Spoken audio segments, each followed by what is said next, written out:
वो घर आने वाला है, उसकी तरफ देखना भी मत। हाँ अरे मैं तो जोर से भाग लूंगा आंखें बंद करके बस। हाँ, और फिर कहीं गिर जाएगा टकरा के। तो फिर मैं करूं क्या? जब भी उस घर की तरफ देखो तो वही एक अजीब सी परछाई डांस करती हुई। चलो चलो। अरे वो देखो, 2 दिन से वो आदमी एक ही जगह पर खड़ा है। अरे आदमी नहीं है, आत्मा है, आत्मा। हाँ, लगता है आत्मा अटक गई है। लेकिन ये है कौन? ये यहाँ तो वो बुढ़िया रहती थी, वो आजकल दिखाई नहीं देती। शायद मर गई है या कहीं गायब हो गई है। अरे तो फिर यार रह कौन रहा है? उसकी तो एक भतीजी भी थी। अरे हाँ, दोनों यही रहती थी। अब दोनों की दोनों गायब है, लेकिन कहाँ? पकड़ो यार, आज मैं देख के ही आता हूँ क्या है। क्या? आ रहा हूँ। समर प्लीज, पागल हो गया क्या? समर, अरे रुको ना, मैं आ रहा हूँ। यहाँ जाना। प्लीज रुको, मैं आ रहा हूँ। ओके। क्या कर रहा है तू? इसको ना कुछ ज्यादा हीरो बनने की आदत है। समर प्लीज मत जाओ। Summer, summer, summer, summer.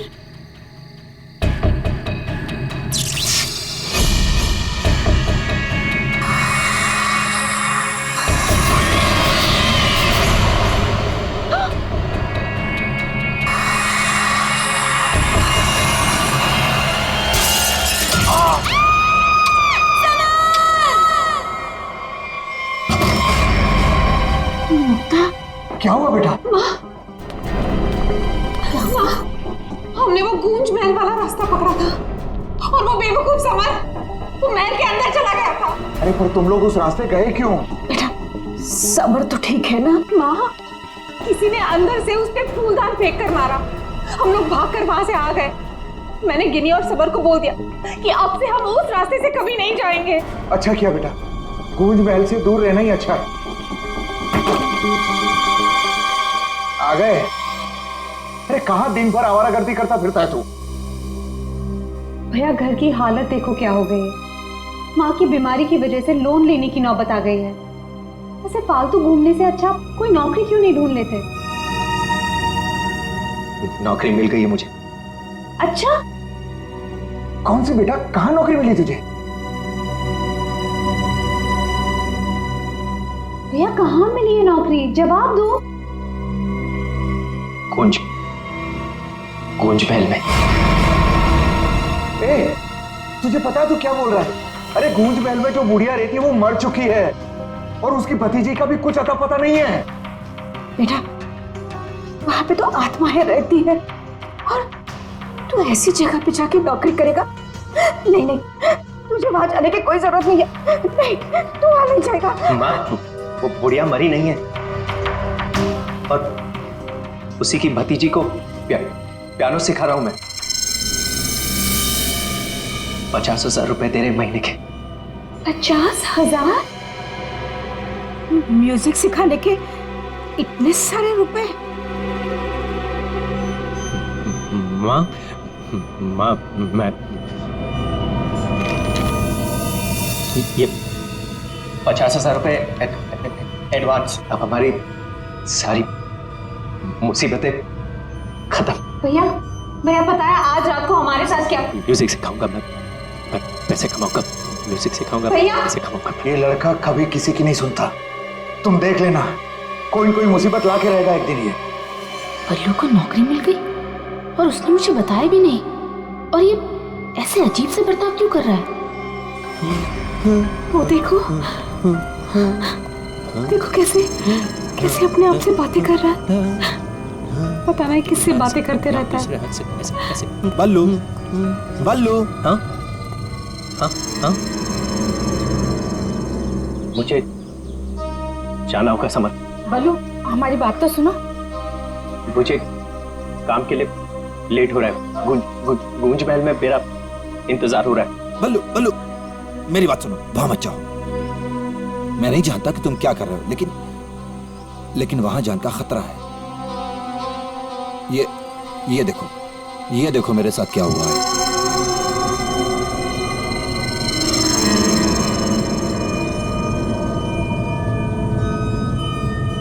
क्या हुआ?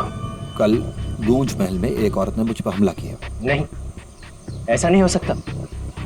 वहां तो सरिता आंटी और उनकी भतीजी ईशा ईशा ईशा रहती है। वो बहुत अच्छे लोग हैं, ऐसा नहीं कर सकते। मुझे लेट हो रहा है, मुझे जाना होगा। अरे भैया मत जाओ, वहाँ खतरा है भैया।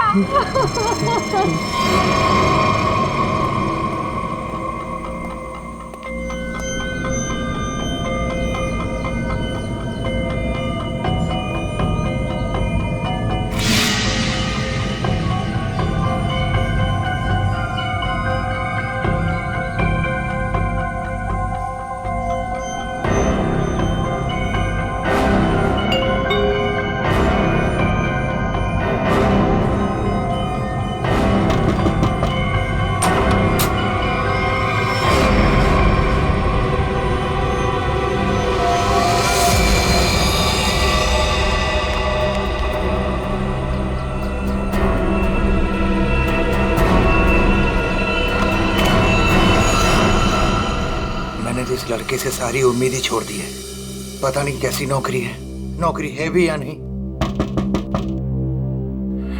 देख, मेरा बेटा आया होगा, देख तो।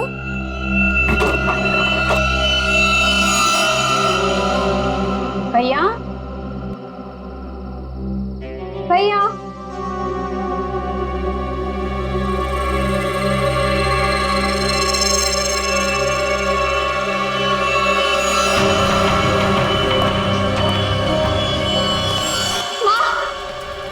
बल्लू का टिफिन छोड़कर चला गया।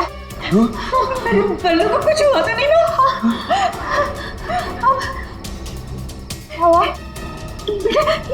ये क्या है?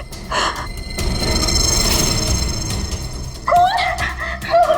अरे कौन जल्दी खोलो।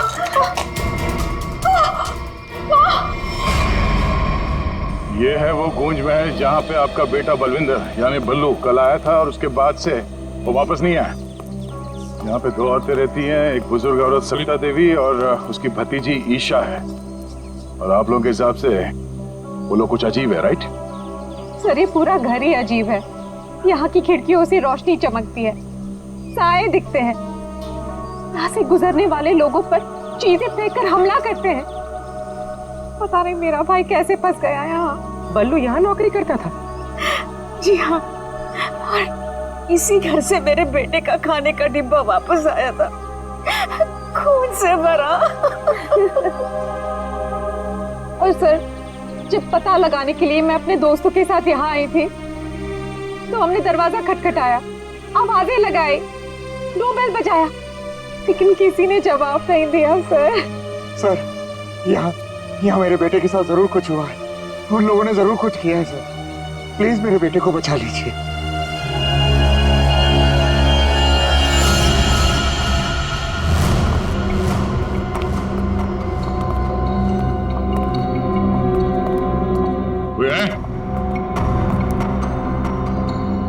क्या तो कोई दिख नहीं रहा?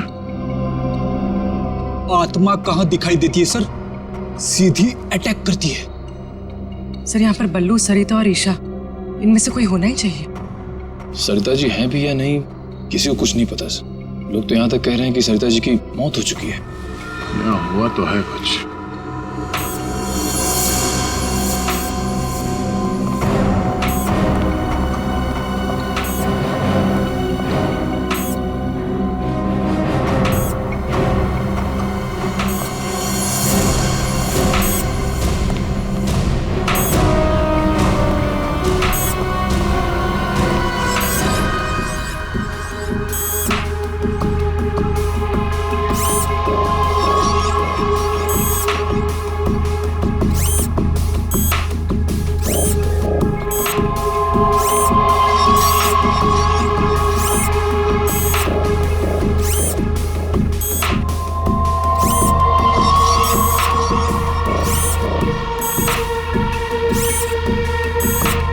सर, ये क्या है तो ये इंसान ही, मगर मैकेनिकल पुतला बना दिया है।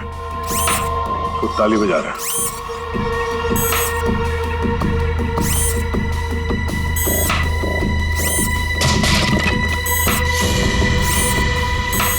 निखिल, नजर रखो इस पे, हम लोग देखते हैं।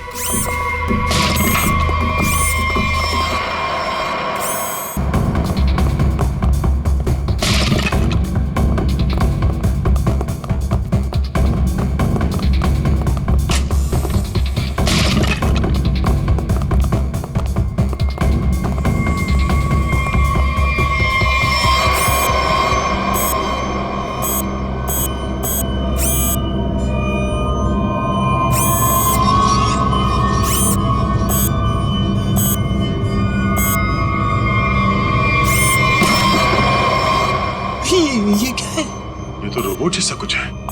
इसके एक्शन और मूवमेंट्स देखो कितने मैकेनिकल है।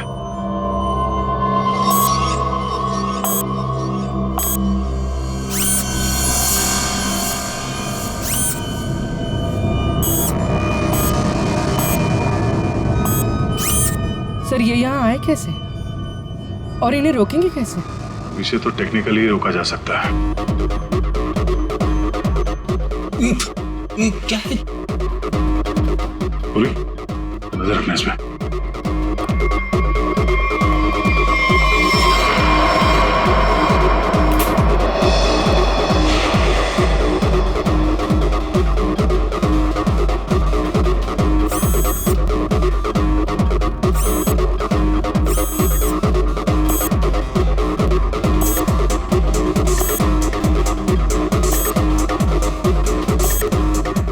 तीन यंत्र मानो, सब लोग अपने मूवमेंट्स ऐसे ही दोहरा रहे हैं। कौन है ये लोग और इन लोगों के साथ ऐसा किसने किया?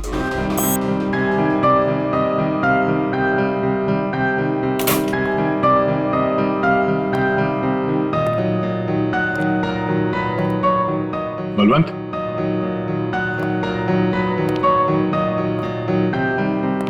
बल्लू, बल्लू,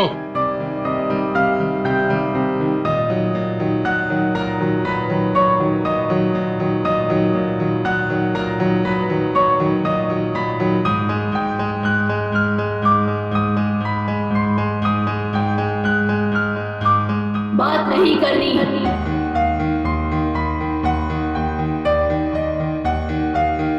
क्या हो गया तुम्हें? और तुम ये लड़की की आवाज में बात क्यों कर रहे हो? और ये तुम्हारे कपड़ों पे ये खून कैसे? हाँ? बल्लू इधर देखो, मैं तुमसे कुछ बात कर रहा हूं, मेरी तरफ देखो।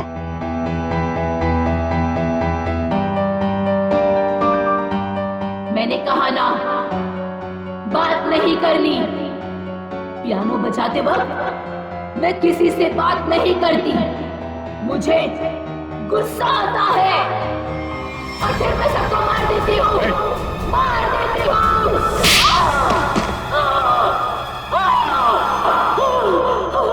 बोलो, बोलो। एक्सक्यूज मी, कौन हो तुम? तुम कौन हो? हाथ ऊपर। देखिए आप गोली मत चलाना, गोली मत चलाना। ये मेरा ही घर है, आप गोली मत चलाना, मारना मत मुझे आप प्लीज। तुम्हारा घर है ये? हाँ, ये मेरा घर है। क्या खेल खेल रहे हो तुम यहाँ? हाँ? और तुम्हारे घर में ये सब लोग कौन है? शायद ह्यूमन मशीन्स हैं जो तुम्हारे इशारे पे नाच रहे हैं। क्यों? सर ये क्या कह रहे हैं आप? मैं नहीं जानता सर मेरी कंसर्न क्या आपको बताता हूँ सर। ये मेरा घर है और यहाँ पर जो है ना सर, मेरी सरिता आंटी और मेरी एक कजिन है ईशा, वो रहती है सर। वो कैसी है वो देखने के लिए आया था सर मैं। That's my only concern. ये कौन है मैं नहीं जानता। आप कौन? CID। CID? मेरा नाम आकाश है। मैं सूरत में रहता हूँ सर, और यहाँ पर है ना हर 2-3 महीने में एक बार आता रहता हूँ। सर प्रॉब्लम क्या हुई मैं आपको बताता हूँ। उनका फोन है ना स्विच ऑफ आ रहा था, तो मुझे पता नहीं चल रहा था कि क्या हुआ है। और फिर अब यहाँ पर आकर देखता हूँ तो आपको यहाँ पर ये इसके शर्ट पर खून लगा है सर। मेरी आंटी और ईशा को इसने कुछ किया तो नहीं ना सर? इसने मार तो नहीं डाला ना उन्हें सर?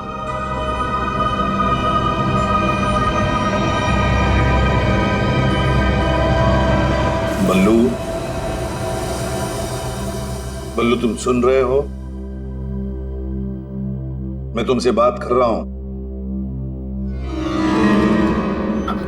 हाँ, अब मुझसे कुछ पूछ रहे हैं? हाँ। क्या हुआ? बल्लू हमें बताओ, तुम गूंज महल गए थे ना, तब तुम्हारे साथ क्या हुआ? क्या हुआ तुम्हारे साथ? कुछ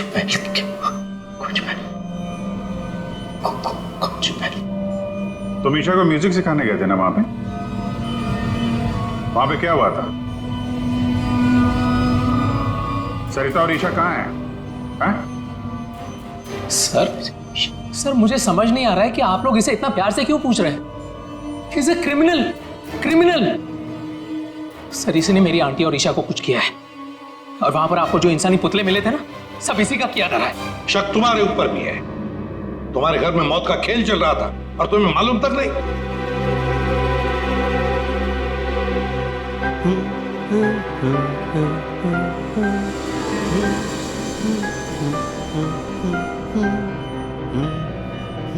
सचिन, वो फोटोग्राफ दिखाओ।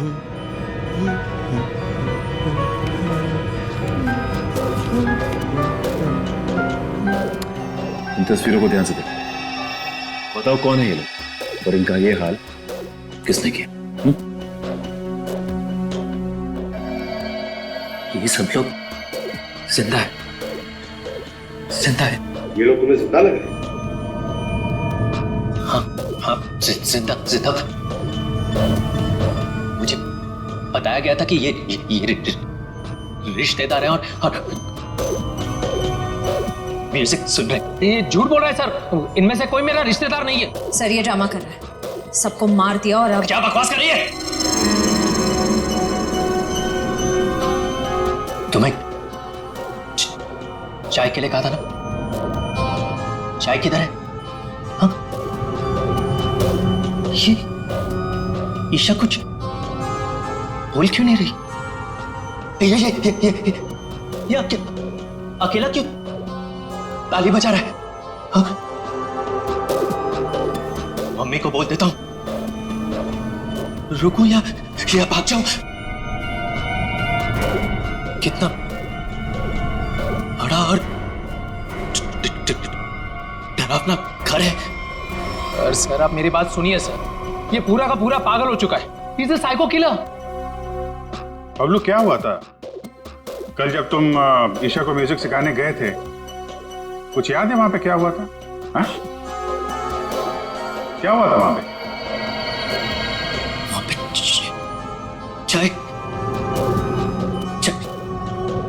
चाय पिलाई थी उसने।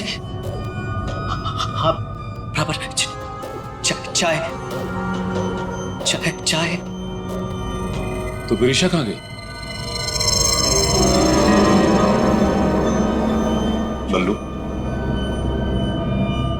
बल्लू, किसका खून था तुम्हारे कपड़ों पर? हाँ? फिर दया पर हमला क्यों किया तुमने? कपड़े। अरे मेरे कपड़े बदल गए। मेरे कपड़ों पे खून था। खून था कपड़ों पे। खूनी के कपड़े पे खून ही होता है। एक मिनट, आप जरा उधर चलो। चुप रहिए, बीच में बोलिए मत। चाय लेके आओ। ईशा को ये आदमी तो किसी भी सवाल का जवाब ठीक दे नहीं रहा।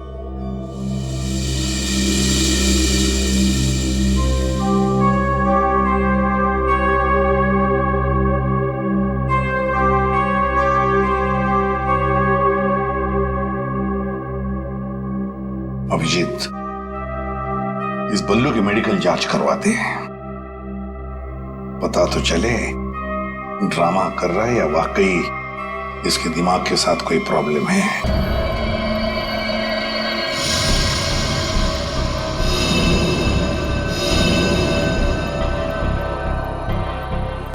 बल्लू की कमीज पर एक लड़की का खून लगा हुआ।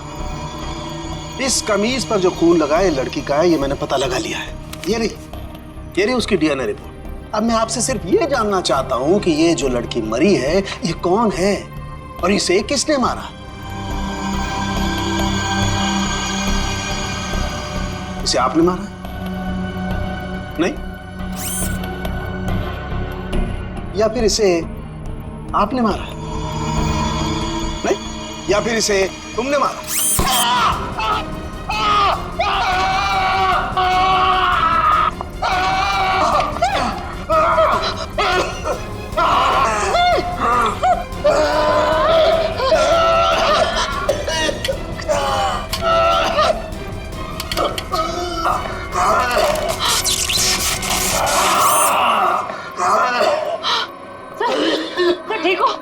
ठीक हो गॉड। क्या हुआ? सर इस पुतले के हाथों में सर की गर्दन अटक गई थी। बहुत जल्दी छूट गया। हाँ, छोड़ दिया, बहुत जल्दी छोड़ दिया, क्योंकि ये पुतले ना तो मशीन है, ना ये पुतले पूरी तरह से इंसान है। तो फिर ये टैक्सीडर्मी और रोबोटिक का मिला जुला रूप है। सर, ये टैक्सीडर्मी और रोबोटिक्स क्या होता है? पंकज, टैक्सीडर्मी एक कला है जिसमें जानवरों की खाल को एक खास किस्म के केमिकल में प्रिजर्व करके उनमें भूसा भर करके उनको एक आकार दिया जाता है। इन तीनों के साथ भी ऐसा ही किया गया है।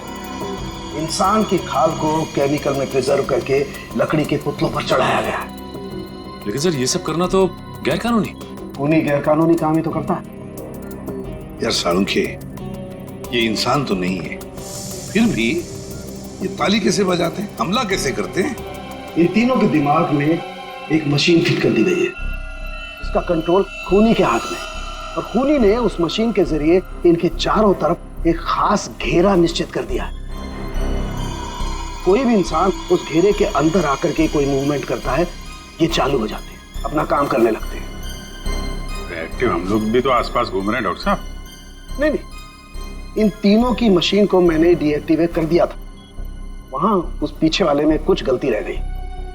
अब बॉस, और ये एक्टिविटी इनकी मेमोरी में पहले से फिट है। और इतना ही नहीं बॉस, इनके अंदर और भी बहुत कुछ है। आओ दिखाता हूं। ये देखो, लकड़ी का बुरादा, कॉटन और इसके ऊपर इंसान की चमड़ी।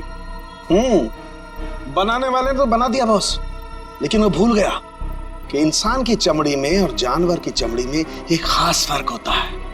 इंसान की चमड़ी जानवर जैसी मोटी नहीं होती है, इसीलिए उसे कितना भी केमिकली ट्रीट करो, कितना भी केमिकल में डाल लो, वो इंसान की चमड़ी जैसी नहीं रह सकती है। इसीलिए इनकी चमड़ी जो है जगह जगह से सिली हुई। फिर भी टिक नहीं रही है।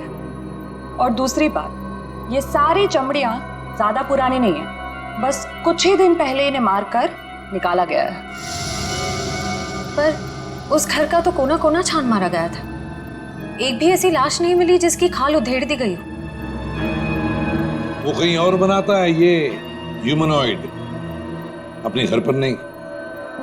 तीनों की कोई मिसिंग रिपोर्ट नहीं है, कोई आईडी वगैरह नहीं मिली। है कौन ये लोग? तारिका जी, ये जो कपड़े पहने थे इन लोगों ने, उनसे कुछ पता चला आपको? कुछ खास नहीं, तीनों के कपड़े से बस एक लेबल मिला है, किसी टीएल टेलर का लेबल है।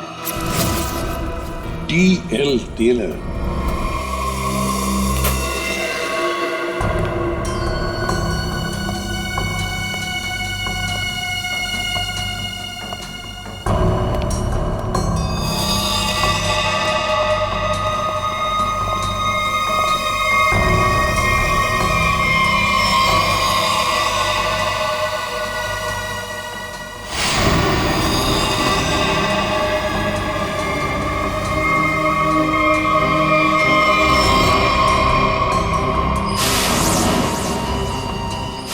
चाकू मारा कैसे?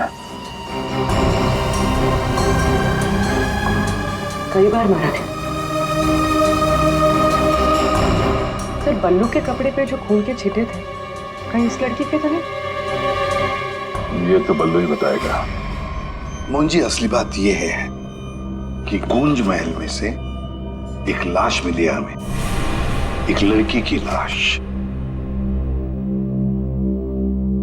ये है वो लड़की। क्या आप जानते हैं इसे? किन्नी है ये, मेरे बेटे की दोस्त। ये मर गई क्या? तो ये बल्लू उस लड़की को जानता था सर? और मोहन जी, बल्लू के कपड़ों पर गिनी का खून है। मोहन जी, आप प्लीज थोड़ा वेट करिए, हम आपको बुलाते हैं। एसीपी सर, मैंने बल्लू की सारी रिपोर्ट्स पढ़ ली हैं। डॉक्टर सालुंखे से भी बात हुई मेरी। बलवंत के खून में ऐसे ड्रग्स हैं जिससे इंसान सच और झूठ के सपने के अंतर को नहीं समझ पाता। उसे उस वक्त जो कहा जाए उसे वही सच लगता है। तो क्या डॉक्टर साहब ये बलवंत ड्रग के इन्फ्लुएंस में किसी को मार भी सकता है? जी, ऐसा हो भी सकता है और नहीं भी। हमने बलवंत को कुछ मेडिसिन दी हैं। आधी बेहोशी की हालत में हम बलवंत के दिमाग के माध्यम से वापस गूंज महल जाएंगे। क्या तुम मुझे सुन पा रहे हो बल्लू? हाँ। गुड। अब एक काम करो, अपनी आंखें बंद करो और ठीक उसी तरह वापस गूंज महल जाओ जैसे तुम पहली बार गए थे। बोलो ईशा, क्यों बुलाया? वो मेरे पास एक नौकरी है तुम्हारे लिए, करोगे? नौकरी? हाँ, तुम म्यूजिशियन हो ना, पियानो बजाते हो, मैं जानती हूँ। मैं तुम्हें 50,000 रुपए दूंगी। 50,000? हाँ, अब तुम यहाँ बैठो, कहीं जाना मत, मैं तुम्हारे लिए चाय बना के लाती हूँ, ठीक है? यही बैठना। चाय नहीं चाहिए ईशा, सुनो। ये 50,000 की नौकरी कर लूं? कर लेता हूं, पैसे अच्छे हैं, उससे माँ का इलाज भी हो जाएगा। लेकिन ये ईशा मुझे कुछ बताने वाली थी, उससे कुछ बोल नहीं रही। पता नहीं क्या हुआ ऐसे, और ये घर भी थोड़ा सा अजीब लग रहा है। कहीं ईशा कोई मुसीबत में तो नहीं है?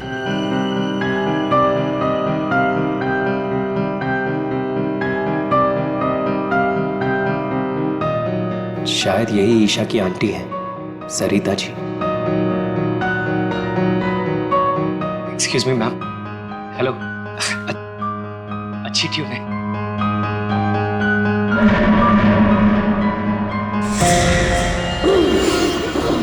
नहीं छोड़ूंगी। छोड़ो। नहीं छोड़ूंगी। छोड़ो। अरे क्या कर रहे हो? नहीं छोड़ूंगी। संभालो उसे, मार डालेगा वो डॉक्टर को। नहीं छोड़ूंगी। संभालिए आप इसे। नहीं छोड़ूंगी। बल्लू, ये लड़की की आवाज में क्या बात कर? डॉक्टर साहब, नहीं छोड़ूंगी। पकड़िए आप इसे। किसी को नहीं छोड़ूंगी।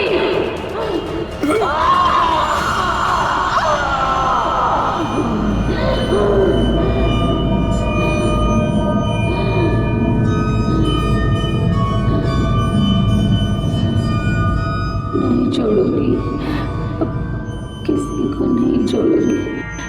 पुतला बना दिया, परेशान कर दूंगी। बची हुई बॉडीज मछलियों को खिला दूंगी।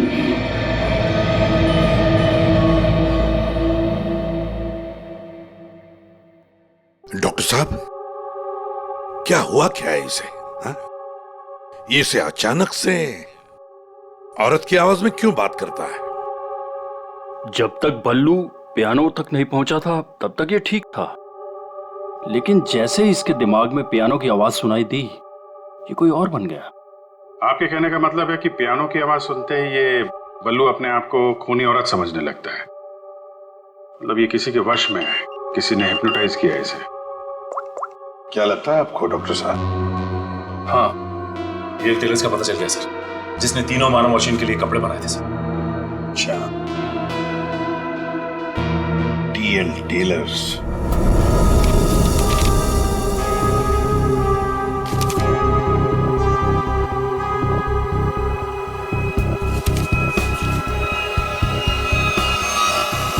साहब जी। हाँ, अभी आया। देखिए सर, ये ऑर्डर एलपी प्रोडक्शन का है। 19 दिसंबर 2015 को कपड़ा दिया था और 1 जनवरी 2016 को 5 कॉस्ट्यूम और नाप भी है, और ऑर्डर देने वाली का नाम भी है, रॉबी का, और फोन नंबर भी है सर। 91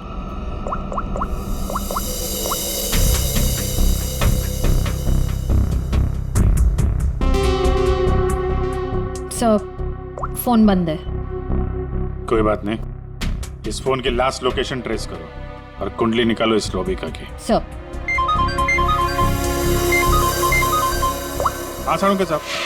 अभिजीत, इन्यूमिनेट्स में हमें भूसे के साथ साथ 2 और खास चीजें मिली हैं। एक तो एक खास कागज के टुकड़े, ऐसा कागज जिस पर न्यूज छपती है, अखबार में काम आने वाला कागज, और दूसरा समुद्र के नमक के कुछ अंश। Thank you very much sir. उनका सर क्या हो सर? एक कारखाना ढूंढो जहां पे अखबार को छापने का कागज बनता और वो जगह समंदर के करीब हो।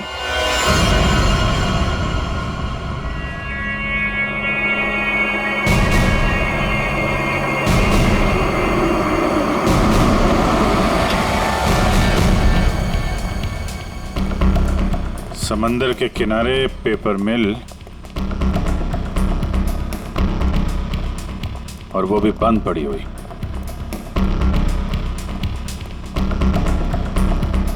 Sir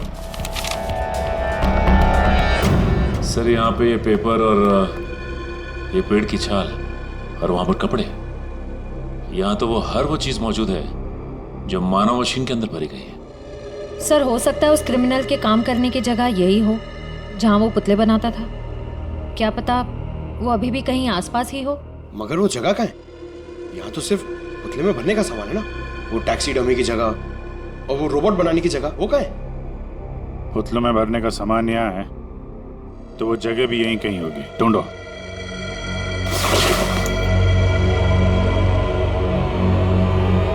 sir!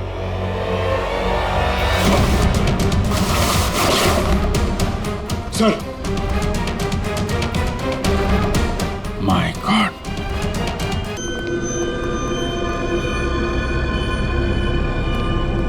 तो ये वो जगह है जहां पे ह्यूमन मशीन बनाई जा रही है।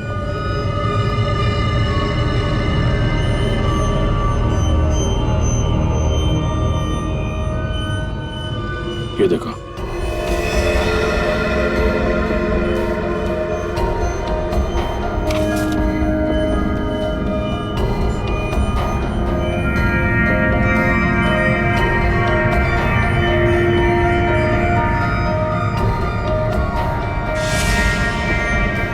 पूरा मैकेनिज्म है यहाँ पे।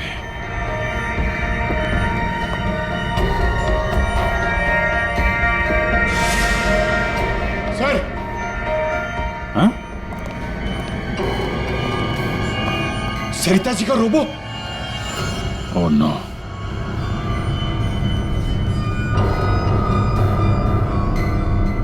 सर जल्दी आइए। सर, ईशा, सर खूनी ने इसका सारा खून निकाल दिया है। इसकी सांसें भी बहुत धीमी चल रही हैं। इसको हॉस्पिटल लेके चलो जल्दी। एम्बुलेंस को फोन करो। हेलो। सरिता को तो उसने रोबोट बना दिया, अब इसका भी वो हल करने वाला था। सर, रोबिका की लोकेशन का पता चल गया। आज तो हद हो गई। कब से वैनिटी में इंतजार कर रही हूँ। कोई मुझे सीन समझाएगा या फिर मैं पैकअप अनाउंस कर दूं। काजल, काजल, कहाँ हो तुम? नहीं चाहिए मुझे। काजल! सॉरी रोबिका मैडम, एक्चुअली वो स्क्रिप्ट में थोड़ा सा चेंज हुआ है। व्हाट? सीन में चेंज हुआ है? लास्ट मिनट में डायलॉग्स कैसे याद करूंगी? एनीवे, स्क्रिप्ट दो। मैम, एक्चुअली जो सीन होने वाला है ना, वो स्क्रिप्ट आपके को स्टार के पास है। How can you do this? तुमने स्क्रिप्ट मुझसे पहले को स्टार को दे दी। तुम जानती हो ना मैं कौन हूँ। शो क्विट कर दूंगी 1 मिनट में। टीआरपी नीचे और शो बंद। बोलो, क्विट करूं? एनीवे, कहाँ है वो को स्टार? मैम, वहाँ आपका नया को स्टार आपका वेट कर रहा है। ओके, अभी मजा चखाती हूँ उसको।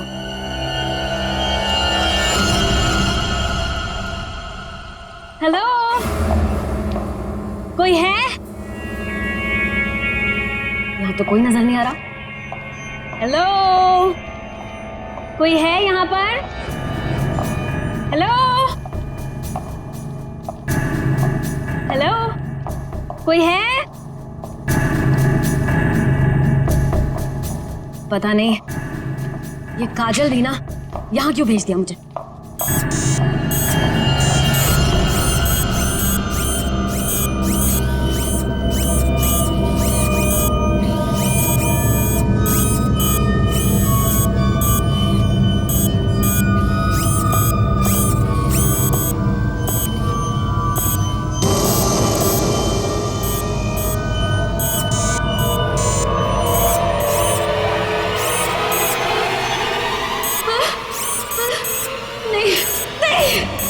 नहीं, ये नहीं हो सकता, ये नहीं हो सकता, तुम यहाँ नहीं आ सकते, नहीं।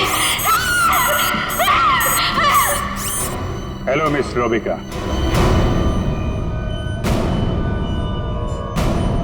कौन हो तुम सब? और ये सब नाटक क्या है? हमें छोड़िए, आप ये बताइए कि आपने ऐसा क्यों कहा कि ये यहाँ नहीं आ सकते? आप जानती हैं ना? वो मैं डर गई थी, इसीलिए मेरे मुंह से कुछ भी निकल गया। सच बोलिए, सीआईडी से हम लोग। सीआईडी? जी हाँ। इन मशीनी मानव के पीछे क्या कहानी है? कौन है वो 3 लोग जिन्हें तुमने इस हालत में पहुंचा दिया? ईशा और सरिता के साथ क्यों किया तुमने ऐसा? मैं सामने जरूर हूं, लेकिन इसके पीछे दिमाग किसी और का है। किसका है? लेकिन सर, आपने हम सबको यहाँ क्यों बुलाया? हाँ सर, मेरी समझ में ये नहीं आ रहा है कि आप लोग किस किस को पकड़ेंगे। कभी बल्लू पर शक, कभी हम लोगों से पूछताछ। आखिर आप लोग चाहते क्या है ना? कुछ तो बताइए सर, ये सब किसने किया है? सारे सवालों का जवाब मिल जाएगा, लेकिन यहाँ आप लोगों को बुलाया है एक कहानी सुनाने के लिए। कहानी? जी हाँ, कहानी। कहानी एक इंसान की जिसका दिमाग बड़ा शातिर था। उसके दिमाग में एक प्लान पल रहा था, लोगों को मारना, फिर रोबोटिक्स और टैक्सीडर्मी के जरिए उन्हें वापस जिंदा करना। और ऐसे में वो मिला एक खूबसूरत लड़की से, जिसकी एक बेरहम आंटी थी जो उसे बहुत तंग कर रही थी। उस लड़के के दिमाग में एक आइडिया है। उसने उन दोनों को एक बहुत बड़े कोठी में शिफ्ट करवा दिया।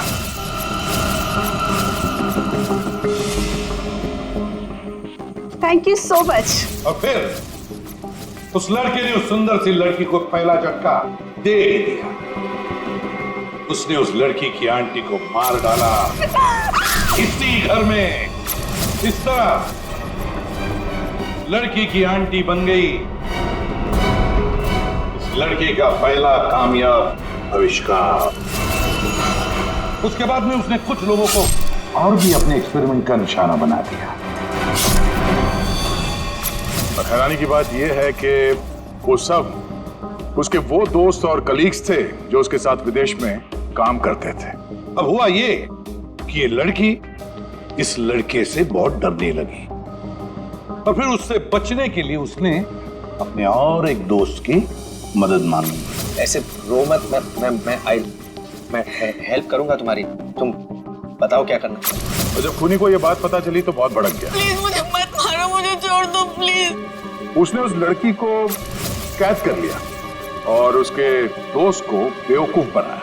उसने उसे ये एहसास दिलाया कि ये सब कुछ जो हो रहा है वो उसी की वजह से हो रहा है। तो तुम जैसा बोलोगे मैं वैसा करूंगी, प्लीज मुझे जाने दो। और उस बेचारी लड़की ने अपने मददगार दोस्त के चाय में ड्रग मिलाकर उसे हिप्नोटाइज करना शुरू कर दिया। मैं जैसा बोलूंगी तुम वैसा ही करोगे, मेरी हर बात मानोगे तुम, है ना? दिलचस्प कहानी। सर ये कहानी तो इस घर की और बल्लू की है। हाँ, सरिता, ईशा और उस खूनी की कहानी है ये। लेकिन सर, वो खूनी कौन है? वही तो, खूनी कौन है कौन खूनी?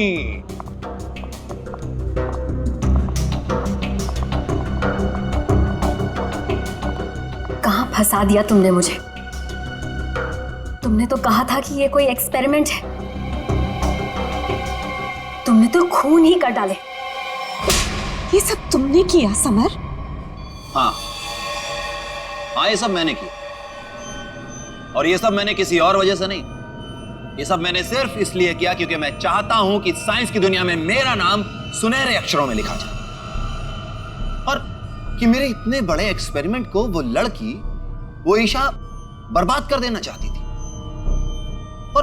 और इसके लिए उसने उस बल्लू से मदद भी मांगी। और तुमने बल्लू के चाय में वो ड्रग मिलाकर उसके दिमाग में ये बात बिठा दी कि वो एक औरत है और उसे लोगों को मारना है, और उसके लिए ट्रिगर थी पियानो की वो धुन। बल्लू को लगभग मेरा पूरा राज पता चल चुका था, ठीक है, और गिन्नी को पड़ी हुई थी बल्लू को बचाने की। तो अपने एक्सपेरिमेंट को बचाने के लिए मुझे को दोनों को मारना ही था। और आप बताइए, अब जो लोग मर चुके हैं उनका असली कातिल भी तो चाहिए ना लोगों को। बस इसीलिए मैंने बल्लू को फंसा दिया और गिन्नी को मार दिया। साइंस की दुनिया में अपना नाम सुनहरे अक्षरों में देखना चाहते थे तुम। दिमाग तो था, है, पर क्या करें, विकृत है, विकृत। अपने इस घटिया एक्सपेरिमेंट के लिए न जाने कितने मासूम लोगों की जानें ली तुमने। तुम्हें जीने का कोई हक ही नहीं है। फांसी होगी तुम्हें, फांसी।